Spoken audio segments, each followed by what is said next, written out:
Hey YouTube, it's Jimmy here with another review, and I'm going to be reviewing Anarchy Rulz 1999, the ECW original pay-per-view. You read the back. The city of Chicago has survived the reign of Al Capone and the Great Fire, but not even the Windy City could withstand the power of Extreme Championship Wrestling. On September 19, 1999, the ODM witnessed all rules broken, all morals shattered, and all loyalties destroyed. In the world of ECW, there was only one true rule: Anarchy Rulz. Now we got Rhino, super crazy, and I have no clue who that guy is. Let's take a look at the disc. Just like the same thing as the cover. There's the insert. Has the matches, so I'm just gonna go back by what's on the back because it's more detailed on the back. Alright, it started out with Lance Storm, and I like how it goes. It goes like down instead of, I like that it's in at least order. Purist Dream Match, Lance Storm versus Jerry Lynn. The Canadian superstar takes on the new effing show in a scientific wrestling fans dream match. And this was a really good match. I really had a lot of fun watching this. Lance Storm is a great wrestler, and so is Jerry Lynn. And but at the end, Lance Storm ended up getting a rolled up on him in about 17 minutes match. And yeah, I'm gonna give that a 8 out of 10. It was a really good match. Then next. They skipped the part then. Jazz defeated Tom Marquez with Simon Diamond, and it was about a minute long. It was stupid. Simon Diamond was talking about fighting people, and then Jazz came out, and she said she would fight him, and then this Tom Marquez guy came, and he was like just watching or something like that. It was one of the dojo guys, I think. I'm not for sure. And then, but yeah, Simon Diamond interfered in the match, and that's how she won. It was via disqualification. But in the next part,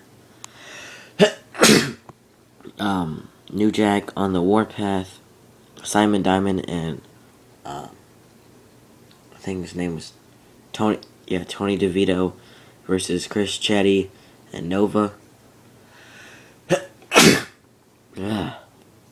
And it says Simon has a problem and the original gangsta is going to settle it. You missed the match. I give the Jazz a Tom Marquez match 6 out of 10. It was going good. Jazz was beating the crap out of that dude, and then Simon Diamond interfered. But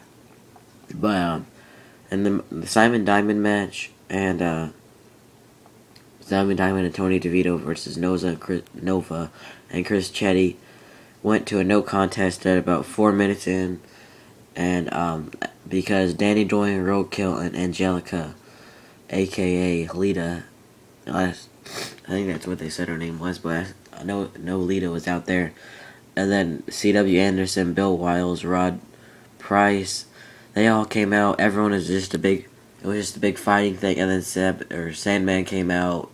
He brought a stapler gun out, brought a bunch of weapons, was whacking people with canes, hitting them with metal pans, metal signs, and stapling people. It was just crazy. New Jack was killing everybody. New Jack is probably my favorite wrestler from ECW. He's just crazy. And then next was another really good match. International Invasion, Yoshihiro Tajiri versus Super Crazy versus Lil Guido on a all-out aerial warfare. Eclipses this battle for world domination. And it was a three-way dance, and Super Crazy pinned Lil Guido about 9 minutes into it, and after a moonsault, and then Tajiri.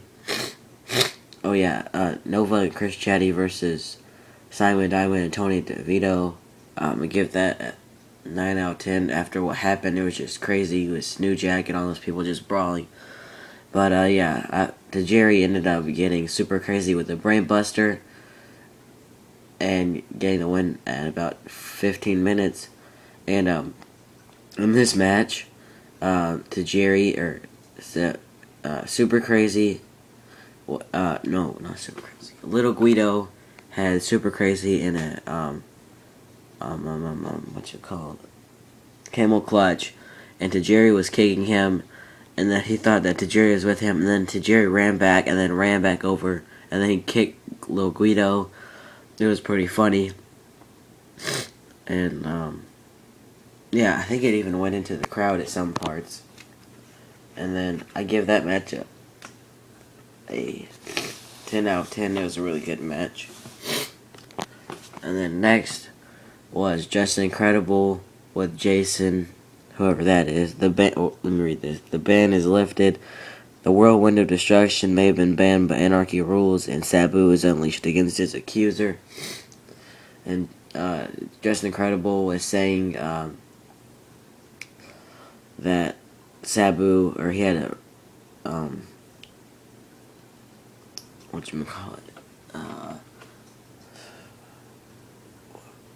crap, I can't think of it. Restraining order against Sabu, and then whatever, and then Sabu came out and they started fighting, and then Joey Styles on the commentary was like, if a cop's gonna try to stop this, he is insane, or something like that. It was pretty funny. And this match went for about 14 minutes until Sabu, or Josh, God, I'm messing up so bad. After Just Incredible hit Tombstone, or he called it That's Incredible, but a Tombstone pile driver onto the chair, and he got the 1, 2, 3. That was a good match. I gave it a 9 out of 10. And then the next match was a World Heavyweight Championship match. Taz versus Masato Tanaka versus Mike Awesome. The human suplex machine was prepared for the challenge of one contender, but what will happen now that a raging Mike Awesome has invaded the battle? And they showed for this match. I don't really know that much. That's why I haven't said that much about these matches, because I don't really know what the back history on these are. But I know that they were saying that they showed Masato Tanaka footage from FMW versus Mike Awesome, the Gladiator, and it showed him beating Mike Awesome, whatever. And then Mike Awesome was mad and wanted a piece of Tanaka, and Taz was like, whatever, get him in the ring or whatever.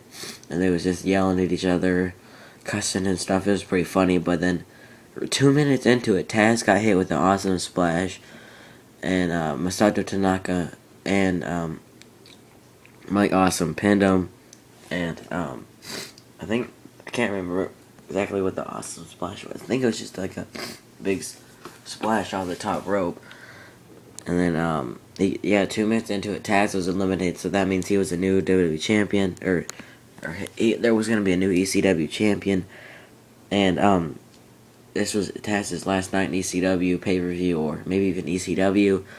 But at the end of it, when he got eliminated, all the wrestlers came out on the stage, and they just thought that they wanted. The commentators was like, they just want to see the rest of the match or whatever, and they wanted to see who was going to be the new champion.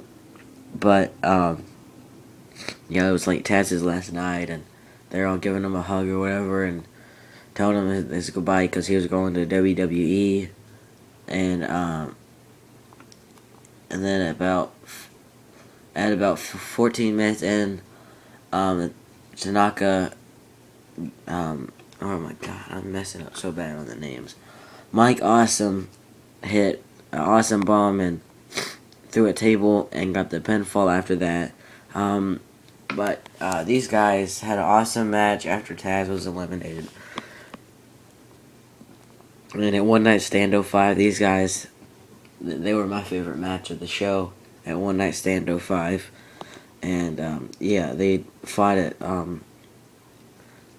they fought in FMW a lot, and it's pretty good. And I know that Mike Awesome won the belt, and I don't know how long he held it, but he was going to go to WCW with the belt, because I know he was in WCW in 2000, and I guess he wasn't in ECW for that long. But I know Taz beat him or whatever in a match, and He even had the belt on TV for WWF, and then he gave it back to ECW or whatever. And then the next match was World Tag Team Championship match. Tommy Dreamer and Raven versus Steve Corino and Rhino. Can the champions remain united long enough to achieve victory, or will Raven's return spell the downfall of the innovator of violence? And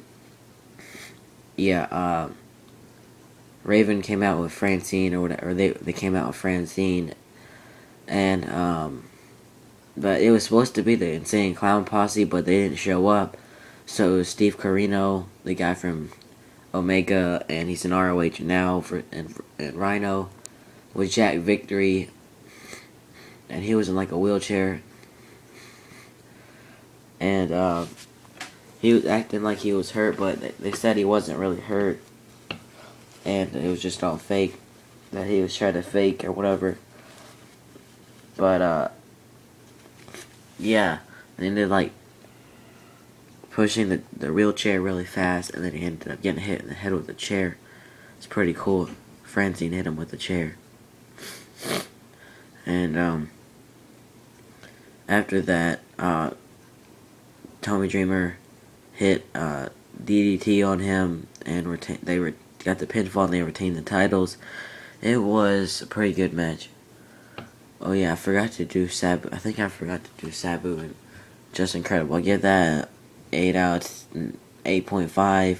Mike Awesome, Masato, Tanaka, 10 out of 10. And then this match, I'm gonna give it a 7.5. It wasn't that good, but it was okay. It was fun to watch. And then the last match was the World Television Championship match. Rob Van Dam versus Balls Mahoney. Mr. PPV takes to the air against the hardcore chair swinging freak. It was supposed to be Johnny Smith, whoever that is. He was out there getting ready for his match, and then Balls Mahoney, Axel Rotten, and Spike Dudley came out and beat him up. And so Rob Van Dam ended up giving Balls Mahoney a shot at the title. And this was the longest match of the night. It was surprisingly pretty good. I'm not the biggest fan of Balls Mahoney, but it was a good match.